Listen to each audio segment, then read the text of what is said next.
Hello guys, চলে এলাম আর একটা ভিডিও নিয়ে আপনাদের মাঝে গ্রাম অঞ্চলের।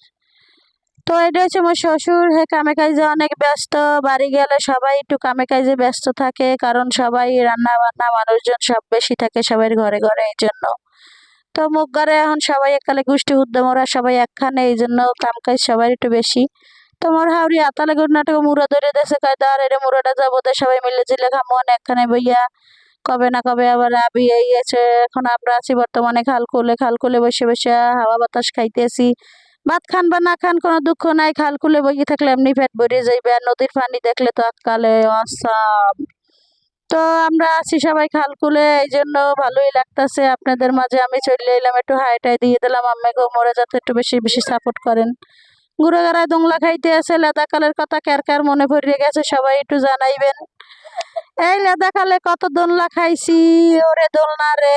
এখন ঘরে মাইয়ে ফুল আক্কাল বেমাল হয়ে গেছে, এই লিগে সবাই জায়গায় জায়গায় এক করে দোংলা বানাই দিছি যে তুমি একটা ছড়া কও তো।